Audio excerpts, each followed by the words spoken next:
Hey guys, today I'm going to tell you how to enable WhatsApp chat bubbles on Android. If you're using any Android phone and you want to enable WhatsApp chat bubbles, so let's see how can you do that. First of all, you just have to open your settings app. In settings, go for notifications.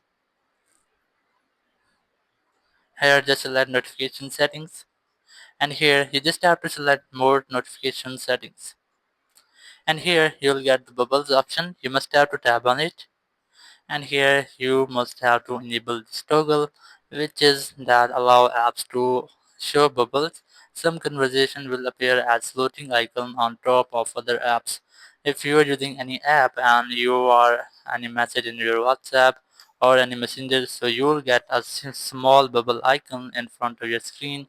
So in this way you can easily use WhatsApp chat bubbles on any Android phone. Thank you very much for watching the video. Until next video, bye bye.